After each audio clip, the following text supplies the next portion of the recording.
Sorry sorry, मुझे माफ कर दीजिए, मुझे नहीं पता था। अंधी हो क्या? इस गवार को यहाँ आने किसने दिया? तुम जानती हो इस सूट की कीमत क्या है? 20 लाख का सूट है ये। मुझे माफ कर दीजिए सर, मुझे नहीं पता था। मैं अभी चल जाता। तुम्हें क्या लगा मैं तुम्हें यहाँ से आसानी से जाने दूंगा? इस सूट की कीमत चुकाओ वरना क्या? वरना क्या? अरे वाह, एक और सड़क छाप गवार। लगता है इस रेस्टोरेंट के स्टैंडर्ड्स वाकई में बहुत गिर चुके हैं। अभी क्यों भी मेरी पत्नी से माफी मांग। मैं माफी मांगू? तुम जानते भी हो मैं हूँ कौन? माफी मांगते हो, चलते हैं ना यहाँ से। He's the owner of Sikani Industries. Let's go, please. समझ में नहीं आ रहा है। मैं कह रहा हूँ माफी मांग मेरी पत्नी से, अभी क्या अभी। वरना कहीं ऐसा ना हो तू इस दिन के लिए पूरी जिंदगी पछताए। अभिनव की बात सुनकर वो अमीर आदमी गुस्से से तिलमिला उठा।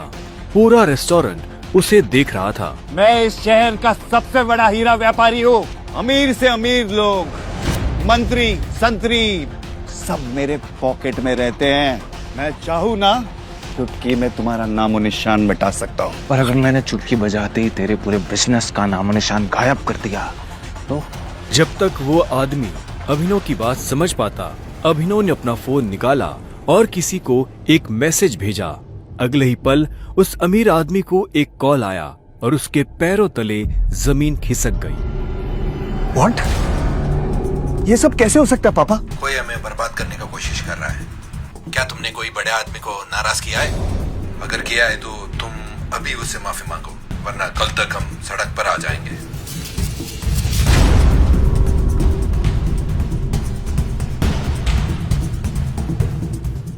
तुमने ये सब कैसे किया? आखिर तुम हो कौन?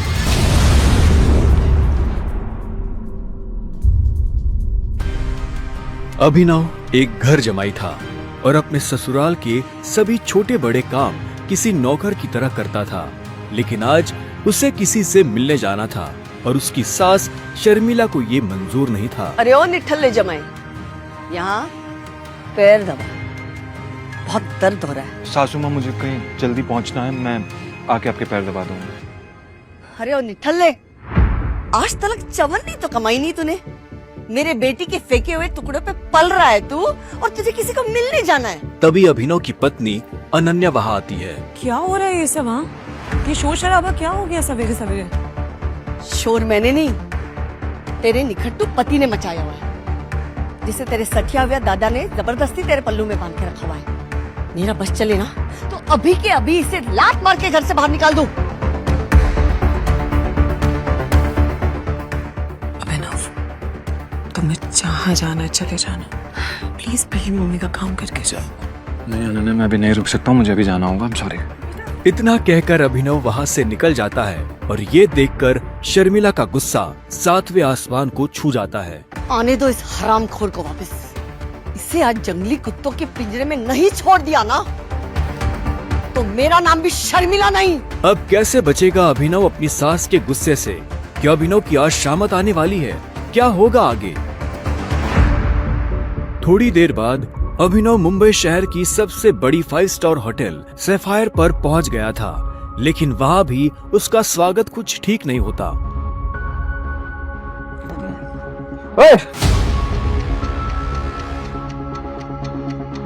ओ गरीब, जेब में चवन्नी नहीं है, इस होटल में क्या खाना खाने आया है? अबे यहाँ का पानी खरीदने में भी ना तेरा घर चला जाएगा, समझा? चल निकल यहाँ से। अभिनव के चप्पल घिसे हुए और शर्ट फटी हुई थी। वो होटल के अंदर जाना चाहता था, लेकिन होटल के गार्ड्स उसकी परछाई को भी होटल पर पड़ने नहीं देना चाहते थे। होटल के मालिक अकरम से मिलने आया हूँ। क्या कहा बे तूने? अकरम साहब से मिलने आया है? अबे तुझ जैसे आदमी से ना हमारे अकरम साहब बाथरूम भी साफ ना कराए, समझा? बड़ा आया अकरम साहब से मिलने वाला, चल जा यहाँ से। सिक्योरिटी गार्ड्स इतना कहकर अभिनव को साइड में हटा ही रहे थे कि तभी वहाँ अभिनव की एक्स गर्लफ्रेंड वैभवी अपने नए बॉयफ्रेंड के साथ पहुँचती है। अरे कान भैया,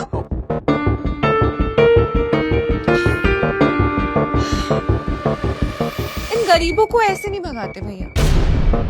बेचारे ने कितने दिन से कुछ नहीं खाया होगा। वैसे भी होटल में खाना तो बचता ही है, जिसे हम फेंक देते हैं, वो इसे खिला देंगे। बेचारा बहुत दिनों से भूखा लग रहा है। अभी कुछ दिन पहले ही वैभवी अभिनव के साथ जीने मरने की कस्में खाया करती थी और आज वो उसके ही सामने किसी भिखारी की तरह बर्ताव कर रही थी। मुझे तो विश्वास ही नहीं होता देव कि ये निठल्ला तुम्हारा बॉयफ्रेंड था। देवेन की इस बात को सुनकर अभिनव के गुस्से का ठिकाना नहीं था, लेकिन इससे पहले कि वो कुछ कहता, वहाँ एक आलीशान कार आकर रुकती है। अकरम सर आ गए। उस कार के रुकते ही गेट पर खड़े सभी गार्ड्स उस गाड़ी की तरफ दौड़ते हैं। तभी उस कार से उस होटल के मालिक अकरम निकलते हैं। कार के नीचे उतरते ही अकरम की नजर उस भीड़ पर पड़ती है जिसने अभिनव को घेर रखा था। उस भीड़ को देखकर अकरम अपने गार्ड से पूछता है, होटल की लॉबी में इतनी भीड़ क्यों है? पता नहीं सर, कोई भिखारी है, बोल रहा है कि उसे आपने बुलाया। मैंने तुम्हें कितनी बार कहा है कि मुझे मेरे होटल में ऐसे लोग नहीं चाहिए। उठाकर फेंको उसे बाहर।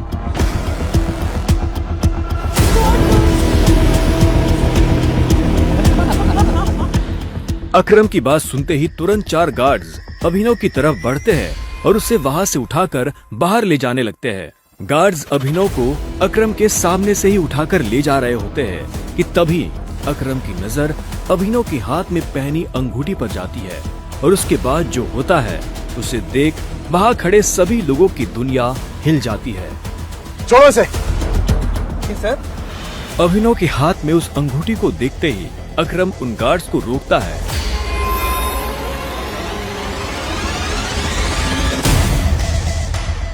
टाइगर। और उधर करोड़पति अकरम अभिनव के पैरों में गिर जाता है।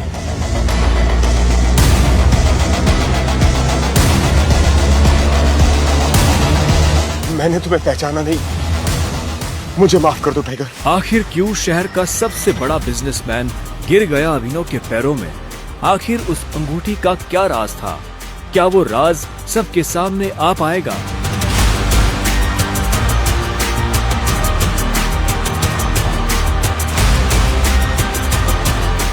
अकरम के साथ हुई इस मुलाकात के बारे में अभिनव ने किसी से कुछ नहीं कहा।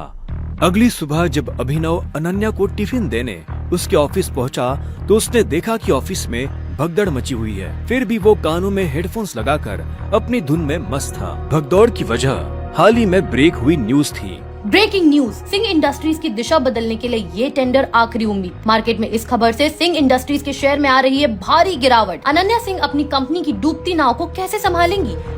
Guys, the situation doesn't look good. ये हमारी आखिरी उम्मीद थी सिंह इंडस्ट्रीज को रिवाइव करने की। चिराग अनन्या का दोस्त और बिजनेस पार्टनर था।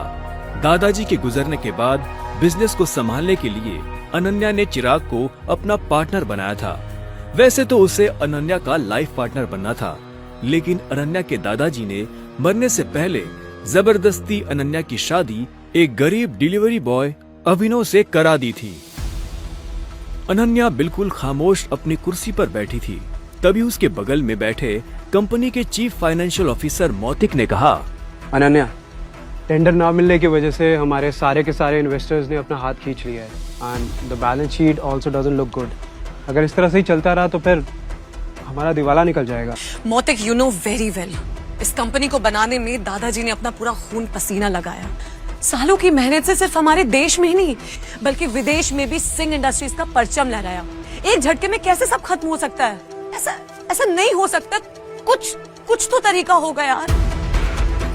अनन्या, तुम्हारे दादाजी के समय के कुछ बहुत ही स्ट्रांग पुराने एसोसिएट्स थे हमारे, जिनके साथ में चिराग के इंस्ट्रक्शंस के बाद में हमने डील बंद कर दी, मर्जर की कोशिश की। ओ नबी जी, नॉट अगेन। इस न्यूज के बाद तो कोई भी हमारे साथ मर्जर नहीं करेगा। That's not an option. Mautik, let's see your plan. Desai उर्फ रविकांत अनन्या के दादाजी के पुराने वफादार थे और उन्होंने अनन्या के दादाजी के साथ मिलकर सिंह इंडस्ट्रीज को दुनिया भर में फैलाया था। लेकिन आज वो सिर्फ नाम के कंपनी के एडवाइजर थे। Good morning Mrs Lobo, such a bright beautiful Monday. आप कैसी हैं? आज ऑफिस में इतनी मनुष्यत क्यों छाई हुई है? तू हमेशा नौकरों की तरह घर के काम करता रहता है, कभी न्यूज व्यूज देखता है? इतने बड़े इंडस्ट्रियलिस्ट के दामाद हो, बिजनेस की खबर रखा करो। ऐसा क्या होगा जिसकी खबर मुझे नहीं है? देखो, सरकारी टेंडर न मिलने से सिंह इंडस्ट्रीज को लगा भारी झटका। वेंटिलेटर पर चल रही सिंह इंडस्ट्रीज को 200 करोड़ के टेंडर से थी आस, और वो टेंडर जा पहुंचा आहूजा कॉर्पोरेशन के पास। Hello ma'am. Yes ma'am, I will bring the files in your cabin right now. वो अनन्या कहाँ है? मुझे डिस्टर्ब मत करो, मुझे अनन्या के पास जाना है। I need to meet her right now. कहाँ है अनन्या मैम? अभी तुम घर जाओ। आप कहाँ जा रही हैं? कॉन्फ्रेंस रूम में। Thank you Mrs Lobo. अभी नहीं। अनन्या, मुझे आज की क्राइसिस के बारे में तुमसे बहुत जरूरी बात है। अभिनव को इस तरह देखकर सभी लोग हैरान हो जाते हैं। सबको बखूबी पता था कि अभिनव सिंह परिवार का एक नाकारा घर जमाई है। अभिनव गेट आउट अभी नहीं। अनन्या, मैं तुम्हें इस मुसीबत से, तुम सबको इस मुसीबत से निकाल सकता हूँ। मेरे पास रास्ता है, मुझे 5 मिनट दे दो बस। अभिनव का इतना कहना ही था कि तभी चिराग अपनी कुर्सी से उठा। ये कॉन्फ्रेंस रूम है। तेरी हिम्मत कैसे हुई कंपनी के मैटर्स में बोलने की? अनन्या, सबसे पहले तो इस आदमी को इस कंपनी से निकालो। जब से इस कंपनी में आना, इस कंपनी की बैंड बच गई है। Ananya, take your own decisions. Chirag Abhinav को कॉन्फ्रेंस रूम के बाहर धकेल देता है। सिक्योरिटी, उठा के फेंक दे इस आदमी को बाहर। लोगों को अभिनव की हालत पर तरस आने लगता है और वो चिराग से रिक्वेस्ट करते हुए कहती है, sir, I will take care of this matter. You can go inside for the meeting. अच्छा, आप फाइल्स लेके आई हैं? यस। दीजिए मुझे। गुस्से में लाल चिराग वापस कॉन्फ्रेंस रूम में चला जाता है। Leave him. ये कोई चोर उचक्का नहीं है, ये आपकी अनन्या मैडम का पति है और सिंह परिवार का घर जमाई है। भूल जाते हो क्या ये सब तुम लोग? Thank you Mrs Lobo. जितनी इज्जत मुझे आपसे मिलती है, उतनी शायद अनन्या और उसकी मम्मी से भी नहीं मिलती। You idiot, come with me right now.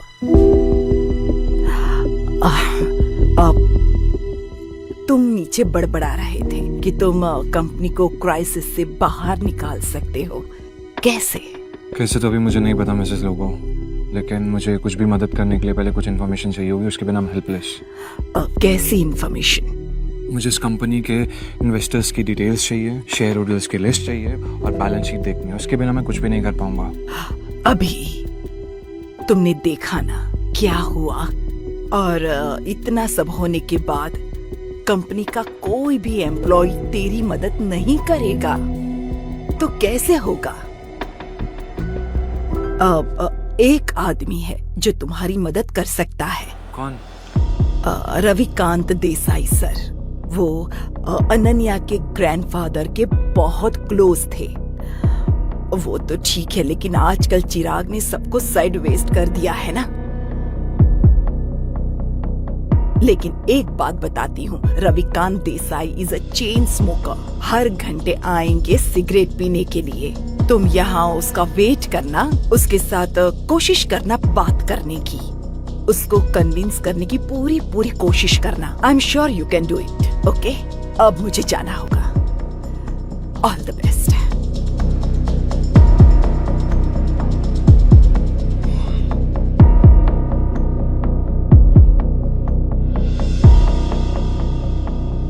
नमस्कार मंत्री जी, कैसे हैं आप? अरे अभिनव जी, आपने हमें कॉल किया? हमारे तो भाग्य ही खुल गए। अरे नहीं, ऐसा कुछ भी नहीं है। मुझे एक छोटा सा काम था आपसे। एक गरीब डिलीवरी बॉय अभिनव की मंत्री जी से कैसी थी पहचान? मंत्री जी अभिनव से इतनी विनम्रता से बात क्यों कर रहे थे? फोन पर अभिनव मंत्री जी को कुछ समझा रहा था, तभी रविकांत देसाई उर्फ रविकांत वहाँ आ गए। हाँ तो फॉरेन डिटेल्स पता कीजिए मंत्री जी और मुझे कॉल बैक कीजिए। अभी मैं रखता हूँ जी।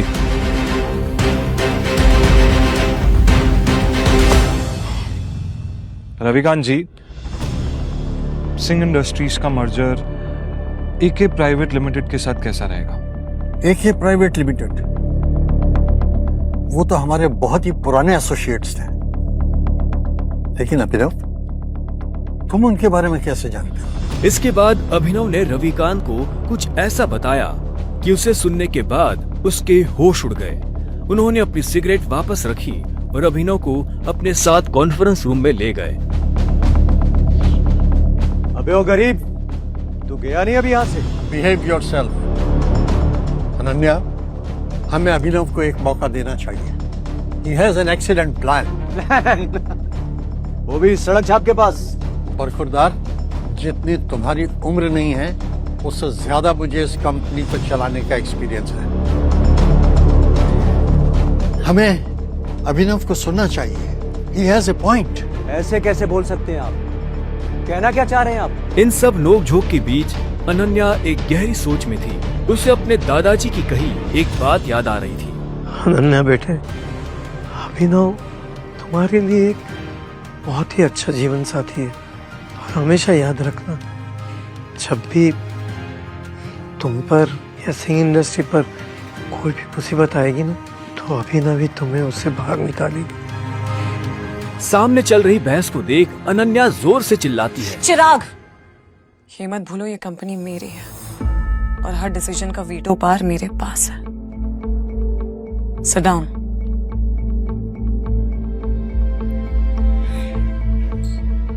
अभिनव, बैठो और जल्दी कहो। अनन्या को चिराग पर चिल्लाता देख अभिनव को बहुत खुशी हुई। रविकांत ने अभिनव को अपने बगल वाली कुर्सी पर बिठाया। बैठते ही सामने रखे पानी के गिलास को अभिनव ने एक सांस में गटक लिया। अनन्या, मुझे सबसे पहले कंपनी के इन्वेस्टर्स की डिटेल्स चाहिए होगी, शेयर होल्डर्स की लिस्ट चाहिए होगी एंड बैलेंस शीट देखनी होगी। उससे पहले मैं कुछ नहीं कर पाऊंगा। This is too much. हम ऐसे किसी के साथ भी अपनी कंपनी की डिटेल्स नहीं दे सकते हैं। मौतिक, लैपटॉप पास करो। अनन्या, तुम अभी भी इस गधे की बात सुन रहे हो? Laptop pass. Chirag, why don't you mind your language, हाँ? क्यों भूल जाते हो कि अभिनव मेरा पति है? 2 साल में पहली बार अभिनव ने अनन्या को उसके लिए लड़ते हुए देखा था।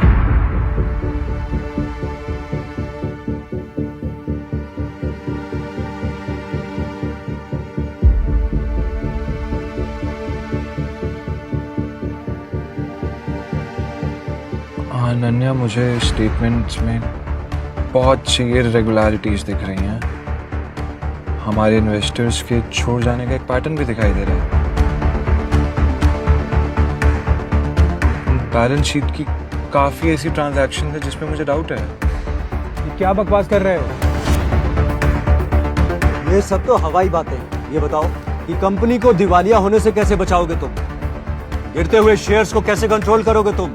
अभिनव, अनन्या, में कंपनी के शेयर्स बायबैक करने होंगे। Brilliant idea. तुम्हें क्या लगा अभिनव? ये सब हम लोग ने डिस्कस नहीं किया होगा। अभिनव, हमारे पास फंड्स कहाँ हैं? Yeah, right, okay. Let me make a call. इतना कहते ही अभिनव ने अपने फोन से एक नंबर मिलाया और उसके बाद जो उसने फोन पर कहा उसे सुनकर अनन्या के साथ सबके होश उड़ गए। चिराग और मोती की आंखें फटी की फटी रह गई। या मिस्टर अकरम, मेरी बात ध्यान से सुनिएगा। एके प्राइवेट लिमिटेड के अकाउंट से सिंह इंडस्ट्रीज के अकाउंट में अभी के अभी 500 करोड़ रुपए ट्रांसफर कीजिए। दूसरी बात, एके प्राइवेट लिमिटेड और सिंह इंडस्ट्रीज का मर्जर जो है वो उसको पब्लिकली अनाउंस कीजिए अभी। और हाँ, आहूजा कॉर्पोरेशन के जितने भी शेयर्स हैं सब खरीद लीजिए जल्दी। रविकांत अभिनव की बातें सुनकर मुस्कुरा रहे थे, लेकिन अनन्या अभिनव की इतनी बड़ी बड़ी बातें सुनकर हैरान थी। उसे यकीन ही नहीं हो रहा था कि उसका घर जमाई पति इतनी बड़ी कंपनी के मालिक से बात कर उसकी सिंह इंडस्ट्रीज का मर्जर करवा रहा था। अभिनव, कौन हो तुम? मुस्कुराते हुए अभिनव ने अनन्या की तरफ देखा, लेकिन उसने कोई जवाब नहीं दिया। पाई पाई के लिए तरसने वाले अभिनव ने कैसे दिवाला हो रही सिंह इंडस्ट्रीज को दिलाए 500 करोड़ रुपए। एक गरीब घर जमाई ने आखिर कैसे करा दी एके प्राइवेट लिमिटेड जैसे बड़ी कंपनी से सिंह इंडस्ट्रीज का मर्जर। रुको, अंदर का जा रहा है? अंदर ही जा रहा हूँ, क्या दिक्कत है? अंदर जाना है तुझे? तुझे क्या लगता है कि मैं तुझे अंदर जाने दूंगा? क्यों नहीं जा सकता मैं अंदर? अभिनव समझ गया था कि चीफ सिक्योरिटी ऑफिसर उसके कपड़े देखकर उसे जज कर रहा था। सुन, मैं तेरे जैसे लोगों को बहुत अच्छे से जानता हूँ, फालतू का तमाशा मत कर, निकल यहाँ से। कैसे जानता है तू मुझे? रिश्तेदार है मेरा। जब मैं अंदर जाने के लिए आया हूँ तो वापस क्यों जाऊंगा? ये होटल क्या तेरे बाप की है? बोलना। ये सुनते ही अभिनव का माथा गर्म हो गया, लेकिन उसने गुस्से में कुछ नहीं किया। वो शांत रहा ताकि लोगों का ध्यान उसकी तरफ ना जाए। अभिनव 2 कदम पीछे हटा और उसने फोन निकालकर अकरम को फोन मिला दिया। हाँ टाइगर, कहाँ पहुँचे? मैं ये होटल की एंट्री पे हूँ अकरम। हमारा टेबल नंबर क्या है? Table number? अरे मैं इस होटल का मालिक हूँ, मुझे टेबल बुक करने की जरूरत नहीं है। तुम अंदर जाओ, आराम से बैठो, बस मैं पहुँचने ही वाला हूँ। मैं अंदर नहीं जा पा रहा हूँ। यहाँ पे कोई ये सिक्योरिटी वाला खड़ा है, वो कह रहा है कि मेरे जैसे इंसानों को अंदर नहीं जाने देता है। कौन है ये कथा? तुम एक काम करो, बस 10 मिनट में मैं पहुँचने वाला हूँ, तुम वेट करो, ठीक है? और ये इस ऑफिसर की वजह से मैं तुमसे माफी मांगता हूँ। ठीक, नहीं कोई बात नहीं। क्यों, बहुत हीरो बन रहा था ना? मैंने कहा था मैं तुझे अंदर जाने नहीं दूंगा। अगर प्रधानमंत्री को भी कॉल करेगा ना तब भी नहीं, समझा? चल निकल यहाँ से। अरे वो देखो, तुम्हारा निठल्ला एक्स। आजा मजे लेते इसके।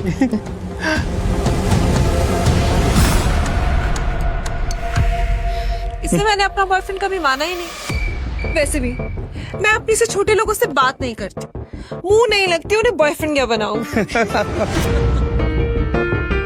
तुम छोटे आदमी के मुंह नहीं लगती होगी, लेकिन ये छोटा आदमी तुम्हें एक सलाह देना चाहता है।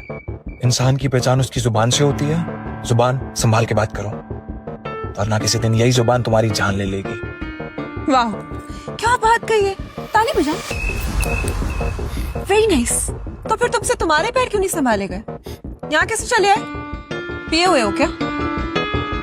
अकरम ने बुलाया मुझे यहाँ पे। अच्छा, अरे हाँ याद आया, अकरम सर ने उस दिन कहा था तू उनके किसी ड्राइवर का बेटा है, तो यहाँ अपने बाप की जगह ड्राइवर की नौकरी मांगने आया क्या? सही है, लेकिन वो रखेंगे नहीं, तेरे जैसे गरीब को वो ड्राइवर भी नहीं रखेंगे। आए हो मतलब तुम्हें बुलाया नहीं गया? वो उठा के चले आए। भिखारी कहेंगे। आया नहीं हूँ, बुलाया मुझे, अकरम ने बुलाया है। मुझे पता ही था ये कोई पागल है।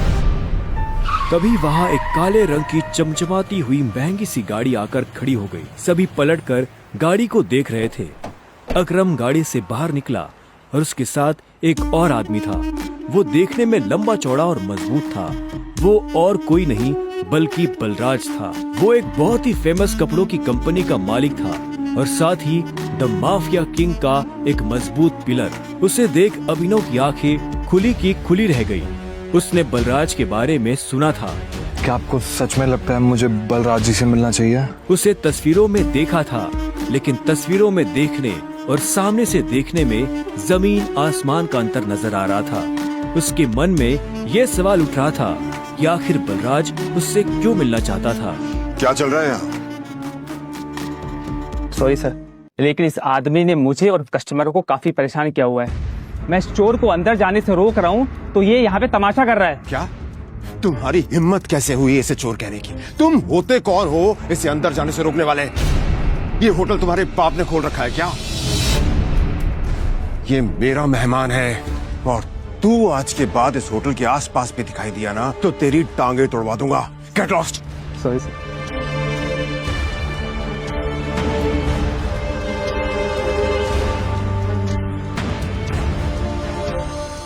I'm sorry टाइगर, इस बेवकूफ की वजह से। नहीं, असल में तो छोटा आदमी का दुश्मन बना हुआ है आज भी। आओ चलो। अकरम ने अभिनव को अपने साथ अंदर आने का इशारा किया। अभिनव अकरम के पीछे चला जा रहा था। उसे महसूस हो रहा था कि बलराज भी अपने भारी भरकम पैरों के साथ अभिनव के पीछे आ रहा था। कुछ देर के बाद वो होटल के एक आलीशान से कमरे के बाहर आ चुके थे। इससे पहले कि वो अंदर जाते, होटल का मैनेजर उनके पास आया और बोला, good evening sir, welcome sir, can I get something for all of you?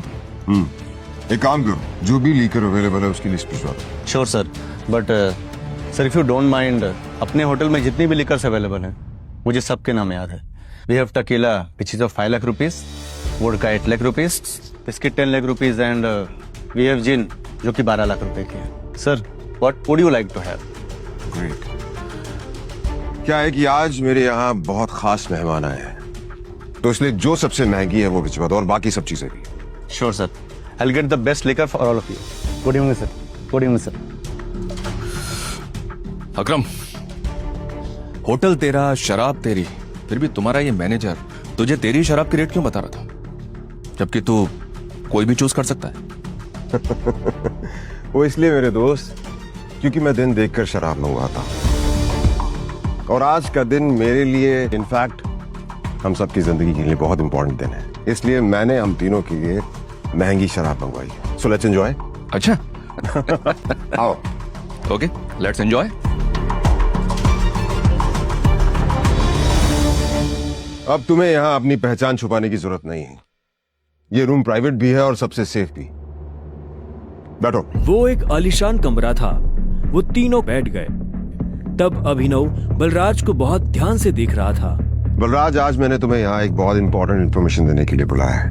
हमें संजय का बेटा टाइगर मिल गया है, लेकिन फिलहाल वो अंडरकवर है, इसलिए उससे तुम्हें मैं बाहर नहीं मिलवा सकता था। Sir, your snacks and drink.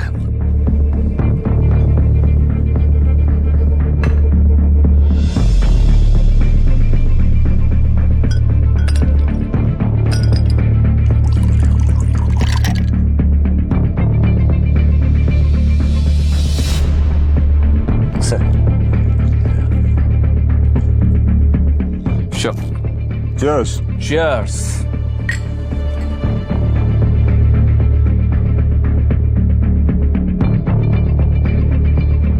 तो यही है टाइगर? हाँ, ये है हमारा टाइगर, और मैं चाहता था ये हमारी टीम के बड़े और भारी मेंबर्स से मिल ले, और मिलने के बाद जिस तरफ हम बढ़ रहे हैं उस तरफ बढ़ने में ये हमें लीड करे।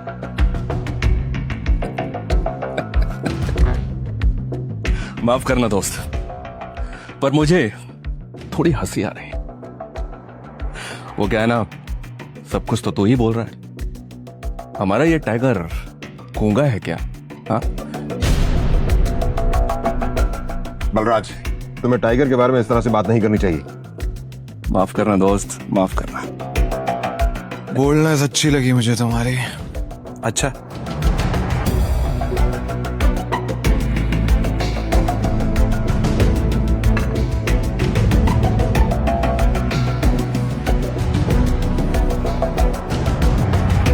हो गए तुम बॉस, लेकिन ये मत भूलना तुम किसके सामने बैठे हो। टाइगर हूं मैं। टाइगर ना ही चुप रहता है, ना ही धीरे बोलता है। टाइगर सीधा धाड़ता है।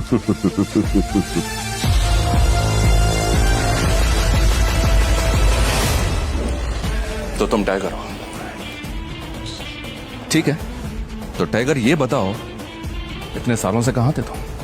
अब ऐसा तो नहीं हो सकता ना कि इतने सालों के बाद तुम हमारे सर पे आके बैठ जाओ और हम मान लेंगे कि तुम टाइगर हो। मजाक तो नहीं हो रहा है यहाँ? क्यों अकरम, सही कहा ना? और जिस गद्दी की तुम बात कर रहे हो ना,